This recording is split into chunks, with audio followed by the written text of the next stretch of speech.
Hello everyone and a warm welcome to Achievers YouTube channel. A very good morning guys.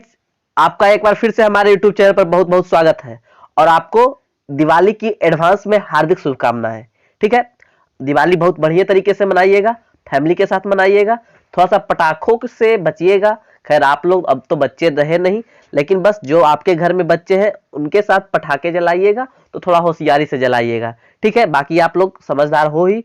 तो हम लोग आज का करंट अफेयर्स लेकर आए हैं आपके लिए, जो आपके आगे आने वाली परीक्षा में बहुत ही महत्वपूर्ण साबित होंगे। और फिर से वही बात, यदि आप में से कोई हमारे चैनल पर नए हैं तो प्लीज चैनल को सब्सक्राइब कर दीजिए और बेल आइकन को भी प्रेस कर लीजिए ताकि सभी वीडियोज की नोटिफिकेशन सबसे पहले आपको मिले। ठीक है, तो हम लोग शुरू करेंगे आज की करंट अफेयर्स का सेक्शन। तो लेट्स स्टार्ट। अब बिना देर किए हुए हम लोग अपने पहले प्रश्न को देखेंगे। आपकी सहूलियत के लिए प्रश्न को बाइलिंगुअल रखा गया है ताकि जो इंग्लिश मीडियम वाले दोस्त हैं वो भी आसानी से समझ सके। ठीक है, तो हम लोग अपने पहले प्रश्न को देखेंगे। प्रश्न है कि हाल ही में किस देश के Prince Khalifa bin Salman Al खलीफा का 84 वर्ष की उम्र में निधन हो गया। वाह, नाम भी बहुत बड़ा था इनका और 84 वर्ष तक जी लिए, बहुत बढ़िया। प्रश्न को यदि मैं इंग्लिश में एक बार पढ़ता हूं तो आप लोग सुनिए कि recently the prince Khalifa bin Salman Al Khalifa of which country has passed away at the age of 84। तो यह बहरीन के खलीफा थे, प्रिंस थे, जो भी बोल सकते हैं, सुल्तान थे। ठीक है, तो इनके बारे में आपको कुछ बात याद रखनी है, फिर हम बहरीन के बारे में जाएंगे। तो इनके बारे में आपको क्या याद रखना है ये मैं थोड़ा सा बता दूं। ये जो बहरीन के प्रधानमंत्री थे या जो भी बोल लीजिए प्रिंस खलीफा थे, खलीफा बिन सलमान, ये सबसे लंबे समय तक किसी भी देश के प्रधानमंत्री या खलीफा के रूप में कार्य किए हैं। ठीक है, ये शायद 1970 से ही वहां के मतलब बहरीन के खलीफा थे। ठीक है, या प्रिंस थे। ओके, तो सबसे पहला, यदि इंडिया की भाषा में हम लोग बात करें, देसी भाषा में बात करें, तो सबसे ज्यादा दिनों तक प्रधानमंत्री बनने का रिकॉर्ड इन्हीं के पास है। किनके पास? खलीफा बिन सलमान अल खलीफा के पास। वो किस देश के रहने वाले थे? बहरीन के। और उनका हाल ही में 84 साल की एज में क्या हो गया? निधन हो गया। ठीक है, बाकी बहरीन की कुछ बातें हैं कि इसका कैपिटल क्या है? मनामा है। इसके किंग अब जो बनेंगे वो है, और करेंसी इसका जो है बहरीनी दिनार है। ठीक है, तो ये हमारा पहला प्रश्न हुआ। अब हम लोग दूसरे प्रश्न को देखेंगे। दूसरा प्रश्न है कि भारतीय मूल के किस व्यक्ति को अमेरिका के नए चीफ ऑफ स्टाफ से नामित किया गया। ठीक है, which person of India origin has been named the new chief of staff of America. जिस तरह से भारत में चीफ डिफेंस ऑफ स्टाफ बना, तो उसी तरह अमेरिका में चीफ ऑफ स्टाफ का पद है। ठीक है, ये काश पटेल को बनाया गया। इनका पूरा नाम कश्यप पटेल करके है। ओके, थोड़ा सा पढ़ते हैं हम। ये काश पटेल कौन है भाई? तो काश पटेल वर्तमान में राष्ट्रीय सुरक्षा परिषद के सदस्य है। अभी डोनाल्ड ट्रंप का बुरा दिन चल रहा है, तो डोनाल्ड ट्रंप ने एक दिन पहले रक्षा सचिव कोई और थे, मार्क एस्पर को बर्खास्त कर दिया है। और कश्यप प्रमोद पटेल, केस पटेल, मैंने अभी बताया किसका कश्यप प्रमोद पटेल नाम था, इनका नाम केस पटेल था। छोड़िए, इतनी आपको याद रखना नहीं है, बस आपको ये याद रखना है कि ये चूंकि भारतीय मूल के किस व्यक्ति है, भारतीय मूल के व्यक्ति है, इसलिए आपके लिए बहुत ही महत्वपूर्ण हो जाएगा। नाम आप लोग याद रखिएगा काश पटेल को। इन्हें अमेरिका के नए चीफ ऑफ स्टाफ से नामित किया गया है, मतलब उन्हें इस पद पर सुशोभित किया गया है। ओके, तो ये हमारा दूसरा प्रश्न था। अब हम अपने तीसरे प्रश्न को देखेंगे। प्रश्न है कि अर्मेनिया, अजरबैजान और किस देश ने विवादित क्षेत्र नारगोनो कारबाख में चल रहे सैन्य संघर्ष को समाप्त करने हेतु एक शांति समझौते पर हस्ताक्षर किए हैं। देखिए, 3 देश हैं, एक अर्मेनिया, एक अजरबैजान, और तीसरा कौन है वो आपसे प्रश्न में पूछ रहा है। तो तीसरा हमारा रूस है। हुआ ये कि ये लोग बहुत समय से लड़ रहे थे एक पॉइंट को लेकर, एक जमीन के मुद्दे को लेकर, कि भाई ये तीनों देश आपस में भिड़ रहे थे। कौन कौन देश थे फिर से मैं बताता हूँ। अर्मेनिया थे, अजरबैजान था और रूस था। और वो जगह का नाम आप लोग याद रखिएगा, आपके एग्जाम्स के लिए बहुत ही इंपॉर्टेंट होने वाला है। जगह का नाम है नारगोनो काराबाख। क्या नाम है? नारगोनो काराबाख। ठीक है, थोड़ा सा इसका कुछ की फैक्ट्स है वो देखिए। 1991 से ही यह विवादित है। ओके, और इस विवाद के कारण अब तक 1000 लोग से भी अधिक मारे जा चुके हैं। तो ये सब पिछले कुछ वर्षों में यह जो जमीन का टुकड़ा था, यह बहुत ही बड़ा गंभीर विवाद माना जाता है। आप लोग याद रखिएगा नाम, जमीन का टुकड़े का नाम क्या है? नारगोनो काराबाख। फिर से नाम याद रख लीजिएगा एक बार, नारगोनो काराबाख। और 3 राज्य है, आर्मेनिया, सॉरी 3 देश है, आर्मेनिया, अजरबैजान और रूस। ओके, तो आई होप आपको याद रहेगा, आप लोग याद रखिएगा। और बाकी रूस के बारे में फैक्ट्स है जो आपको हर बार दी जाती है, आप लोग पढ़िए, इसका नोट्स बनाइए। मैं ज्यादा बताऊंगा नहीं क्योंकि यह रोज आपको मिलता है। ठीक है, अब हम अगले प्रश्न की ओर चलेंगे ये प्रश्न शायद कल भी हो चुका था, बस एक बार आप रिवीजन की पॉइंट ऑफ व्यू से पढ़ सकते हैं इसको कि विश्व निमोनिया दिवस कब मनाया जाता है, 12 नवंबर को। चूंकि यह कल प्रश्न हुआ था, गलती से फिर आ गया है, इसलिए इसे नहीं कराया जाएगा। अब अगले प्रश्न को देखेंगे। अगला प्रश्न है कि केंद्रीय कपड़ा मंत्रालय ने दिवाली के मौके पर भारतीय हस्तकला को बढ़ावा देने के लिए कौन सा अभियान शुरू किया है। तो केंद्रीय कपड़ा मंत्रालय ने, देखिए अभी भारत आत्मनिर्भर भारत की राह पर चल रहा है, तो कपड़ा मंत्रालय भी कहा चलो भाई हम भी इसमें कुछ करते हैं। तो उसने लोकल फॉर दिवाली नामक एक कैंपेन चलाया, जिसमें कहा कि भाई हमारा लोकल वस्त्र खरीदिए आप लोग, ठीक है। ये नहीं कि विदेशी ब्रांड का खरीद रहे हैं, हमारा लोकल खादी का, सूती का वस्त्र खरीदिए, ताकि भारतीय हस्तकला को बढ़ावा मिल सके, ठीक है। तो याद रखिएगा, क्या नाम है इस कैंपेन का, लोकल फॉर दिवाली। किसने शुरू किया है, केंद्रीय कपड़ा मंत्रालय। और अभी केंद्रीय कपड़ा मंत्रालय में कपड़ा मंत्री कौन है, आपको पता होगा कौन है, बताइए जल्दी। जी हाँ, बहुत ही बेहतरीन जवाब आपका है, स्मृति ईरानी जी है। ओके, अब हम अगले प्रश्न को देखेंगे। अगला प्रश्न है कि सरहद विस्तार विकासोत्सव 2020 का उद्घाटन कौन करेंगे। Who will inaugurate the border extension development festival 2020। तो अमित शाह जी सरहद विस्तार विकासोत्सव 2020 का उद्घाटन करेंगे, ठीक है। कहाँ करेंगे आप लोग ये थोड़ा सा पढ़ लीजिए, कच्छ जिले में। कच्छ कहाँ है, गुजरात के कच्छ जिले में। एक मिनट, थोड़ा सा मैं आगे बढ़ा देता हूं तब आपको दिखेगा। गुजरात के कच्छ जिले में सीमा क्षेत्र में आगे स्थित धोर्दो गांव में सरहद विस्तार विकासोत्सव 2020 का उद्घाटन करेंगे। यह सरहद के विकास से संबंधित कोई उत्सव है। ये आपके लिए जानना महत्वपूर्ण नहीं है कि यह क्या है, बस आपको ये याद रखना है थोड़ा सा कि इसका उद्घाटन कौन किए है, अमित शाह। हालांकि इस प्रश्न की परीक्षा में पूछे जाने की संभावना 75% नहीं है, मतलब सिर्फ 25% है कि पूछा जा सकता है। ओके, अब हम अगले प्रश्न को देखेंगे कि भारतीय नौसेना द्वारा दक्षिण मुंबई के मझगांव डाक में लॉन्च की गई 5वीं स्कॉर्पियन पनडुब्बी का नाम क्या है। तो इसका नाम बगीर है। क्या है, बगीर, बजीर नहीं, बगीर। What is the name of the 5th Scorpene submarine launched by the Indian navy at the Mazagon dock in south Mumbai. आपको प्रश्न में भी बहुत सारी इंफॉर्मेशन दी जाती है, इसलिए प्रश्न को बढ़िया से पढ़िएगा। दक्षिण मुंबई के मझगांव डॉक, डॉक का नाम भी आपको दिया हुआ है, क्या है, मझगांव डॉक। और ये इस तरह की 5वीं स्कॉर्पियन पनडुब्बी है, ठीक है। तो बाकी बातें आपको पता होगी ही इंडियन नेवी के बारे में। तो चलिए शुरू हो जाइए कमेंट सेक्शन में, इंडियन नेवी के बारे में थोड़ा सा बताइए, आप लोग जो भी बताना चाहते हैं उसके बारे में डिटेल से, ताकि आपको भी याद हो और हमें भी अच्छा लगे। और हाँ, वीडियो को तो लाइक करना भूलिएगा मत, क्योंकि आपके लिए सबसे पहले 4 बजे सुबह आपके लिए वीडियो लाया जाता है, ताकि आपको फायदा हो और आपसे आने वाले एग्जाम्स में करंट अफेयर से संबंधित कोई प्रश्न नहीं छूटे, ठीक है। तो इसलिए वीडियो को लाइक कर दीजिएगा और इसका कमेंट आपको देना है भारतीय नौसेना के बारे में। ओके, अब हम अगले प्रश्न को देखेंगे। हाल ही में दूसरा विश्व स्वास्थ्य एक्सपो का उद्घाटन कहाँ किया गया। इस प्रश्न का उत्तर आप लोगों को हमेशा के लिए याद रहने वाला है। देखिए, स्वास्थ्य, अभी पूरा विश्व में स्वास्थ्य का जो सबसे बड़ा डर है वह किसने पैदा किया है, चाइना के वुहान शहर ने। और वही दूसरा विश्व स्वास्थ्य एक्सपो का उद्घाटन किया गया है, शायद 11 को किया गया है, ठीक है। 11 या 12 को, मुझे डेट कंफर्म नहीं है, लेकिन वुहान, चाइना के वुहान में विश्व स्वास्थ्य एक्सपो का उद्घाटन किया गया है। तो बताइए, जो मतलब दवाई दे रहा है वही पहले कुछ दिन पहले ही दर्द भी बांट चुका है। वाह, छोड़िए, अब अगले प्रश्न को देखेंगे। इसमें ज्यादा कुछ और बताने को था नहीं, बस जो इंपॉर्टेंट बातें हैं उसको आपको याद रखना है, ज्यादा डीपली आपको जाना नहीं है। ओके, तो अगले प्रश्न को देखेंगे कि किस राज्य ने 23 नवंबर से सभी स्कूल और कॉलेज खोलने की घोषणा की है। Which state has announced to open all school and colleges from November 23। सही किया है। आप लोग तो कुछ मानते नहीं है, मास्क यदि लगाने को बोलेगा तो आप लोग गला के पास लटका के रखेंगे।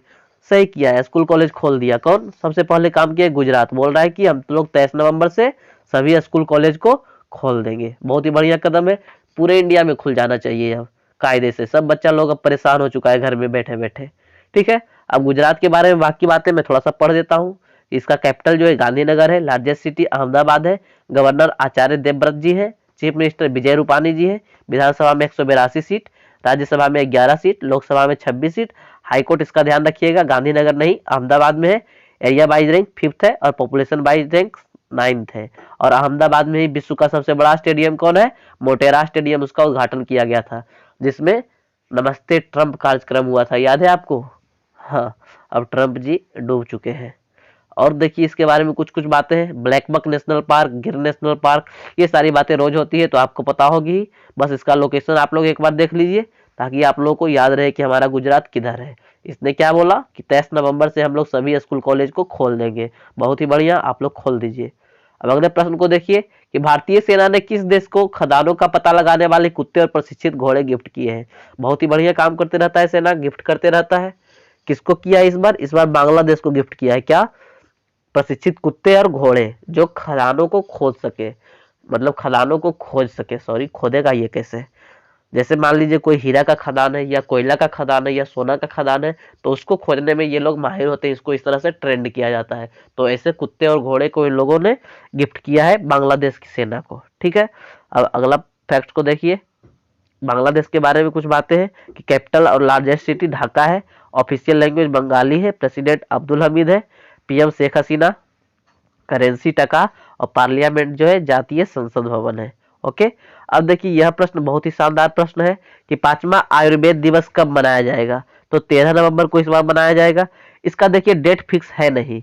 आयुर्वेद दिवस जो है धन्वंतरी जयंती पर मनाया जाता है, और धन्वंतरी जयंती कभी इस दिन कभी उस दिन हो जाता है, तो इसलिए इस बार यह 13 नवंबर को मनाया जाएगा और यह इस तरह का 5वां दिवस है। ओके, अब देखिए इस पर ये इसलिए थोड़ा सा इंपॉर्टेंट हो जाता है कि इस दिन राष्ट्रीय आयुर्वेद संस्थान का जामनगर में और राष्ट्रीय आयुर्वेद संस्थान का जयपुर में, मतलब मोदी जी जामनगर और जयपुर में राष्ट्रीय आयुर्वेद संस्थान का उद्घाटन करेंगे। ठीक है, 5वां आयुर्वेद दिवस के अवसर पर जो 13 नवंबर को मनाया जाएगा इस बार। ठीक है, अब किस लिए मनाया जाता है ये मैं बता चुका हूँ, धन्वंतरी जयंती के अवसर पर। अब अगले प्रश्न को हम लोग देखेंगे। अगला प्रश्न है कि हाल ही में किस राज्य के पूर्व मुख्यमंत्री सांचामान लिम्बो का निधन हो गया है। तो सिक्किम के ये पूर्व मुख्यमंत्री रह चुके थे, नाम याद रखिएगा आप लोग, सांचामान लिम्बो। ओके, तो इनका निधन हो गया है, बहुत ही दुखद समाचार है। यदि आप लोग रोजाना करंट अफेयर्स को फॉलो कर रहे होंगे तो सिक्किम से मुझे जस्ट अभी याद आया है कि अब केसर का उत्पादन सिक्किम में भी होने लगा है शायद। ठीक है, अब थोड़ा सा सिक्किम के बारे में जानिए कि इसकी राजधानी कहाँ है। गंगटोक है, गवर्नर गंगा प्रसाद जी हैं, चीफ मिनिस्टर प्रेम सिंह तमांग है, विधानसभा में 32 सीट है, लोकसभा में 1 और राज्यसभा में 1 सीट है। विधानसभा में सबसे कम सीट यही है, कहाँ? सिक्किम में। ये थोड़ी थोड़ी बातें हैं, आपको याद रखना है। ऑफिशियल लैंग्वेज इसका नेपाली है। जिलों की संख्या कितनी है ये आपको नहीं जानना है। जनसंख्या के हिसाब से सबसे छोटवा राज्य है, मतलब सबसे छोटा राज्य है, और क्षेत्रफल के हिसाब से यह 27वां राज्य है। ओके, तो इतनी सारी बातें थी। अब हम लोग 13वें प्रश्न को देखेंगे। 13वां प्रश्न है कि किस राज्य सरकार के द्वारा मानव तस्करी रोधी, मतलब एंटी ट्रैफिकिंग यूनिट को 751 से अधिक मोटरसाइकिल प्रदान किया गया है। एंटी ट्रैफिकिंग यूनिट क्या होता है भाई? तो एंटी ट्रैफिकिंग यूनिट मतलब मानव का तस्करी ना हो, मतलब बालात श्रम हो गया या मानव के दुर्व्यवहार हो गया, ये सब ना हो। ठीक है, तो ये हो जाता है हमारा एंटी ट्रैफिकिंग यूनिट, इसको रोकने के लिए जो होता है। कर्नाटक की जो एंटी ट्रैफिकिंग यूनिट है उसे 751 से अधिक मोटरसाइकिल प्रदान किया गया है। बस आप लोग याद रखिएगा, ये बातें प्रश्न पूछी नहीं जाएगी एग्जाम्स में बस, लेकिन करेंट का न्यूज है इसलिए आप लोगों को याद रखना चाहिए। अब कर्नाटक के बारे में कुछ फैक्ट्स है वो आप लोग देखिए। इसका कैपिटल क्या है? बेंगलुरु है। लार्जेस्ट सिटी बेंगलुरु है, डिस्ट्रिक्ट से कोई लेना नहीं है आपको। पॉपुलेशन वाइज रैंक 8th है, एरिया वाइज रैंक 6th है। गवर्नर बैजू भाई वाला है। चीफ मिनिस्टर BS येदुरप्पा जी हैं। विधानसभा में 224 सीट, विधान परिषद इसका खतरे में है। राज्यसभा में 12 सीट और लोकसभा में 28 सीट। हाईकोर्ट जो इसका बेंगलुरु हाई कोर्ट है। नेशनल पार्क इसका Bandipur national park, Bannerghatta national park, Kudremukh national park और नागरहोल नेशनल पार्क और अस्सी नेशनल पार्क है। ये नहीं पूछता है, नागरहोल, कुद्रेमुख, बनरघट्टा और बांदीपुर पूछता है आपसे। ओके, बाकी कर्नाटक की जो लोकेशन है आपको पता होगी, नहीं पता होगी तो यहाँ आप लोग देख सकते हैं। ओके, यहाँ आपको प्रोवाइड किया गया, आप लोग देखिए और याद कीजिए उसको। अब अगले प्रश्न को हम लोग देखेंगे। ज्यादा किसी भी प्रश्न के पीछे समय व्यतीत करना नहीं है, बस थोड़ी थोड़ी सी आपको ध्यान रखनी है बातें। ठीक है, तो हम अगले प्रश्न को देखेंगे कि प्रश्न है भारत और मालदीव के बीच विदेश सचिव हर्षवर्धन श्रृंगला की मालदीव यात्रा के दौरान कितने समझौतों पर हस्ताक्षर किए गए। हाल फिलहाल में हर्षवर्धन श्रृंगला जी जो कि भारत के विदेश सचिव है, ये मालदीव यात्रा पर गए थे, तो इन्होंने उस समय 4 समझौतों पर हस्ताक्षर किए थे। ठीक है, कौन भाई? तो हर्षवर्धन श्रृंगला जी। देखिए यदि यह प्रश्न परीक्षा में आए तो ये नहीं पूछेगा कि कितने समझौतों पर हस्ताक्षर किए गए, बल्कि आपसे ये पूछा जाएगा कि हाल फिलहाल में मालदीव यात्रा के दौरान कौन गए थे यात्रा पर, किन्होंने एग्रीमेंट पर साइन किया था। तो आप लोग याद रखिएगा कि ऑप्शन में आपको कंफ्यूज करने के लिए विदेश मंत्री एस जयशंकर दे सकता है, लेकिन याद रखना है वो नहीं गए थे, बल्कि विदेश सचिव हर्षवर्धन श्रृंगला जी गए थे। ओके, तो आई होप आप लोग याद रखिएगा। हम अगले प्रश्न को देखेंगे। अगला प्रश्न है 2021 में इंटरनेशनल बर्ड फेस्टिवल भारत के किस शहर में मनाया जाएगा? तो भारत के गोरखपुर में, उत्तर प्रदेश में स्थित है गोरखपुर। इसमें अगले साल 2021 में इंटरनेशनल बर्ड फेस्टिवल मनाया जाएगा। अब गोरखपुर की बात आई है, थोड़ा सा मैं ये बता दूं कि गोरखपुर किस नदी के किनारे है।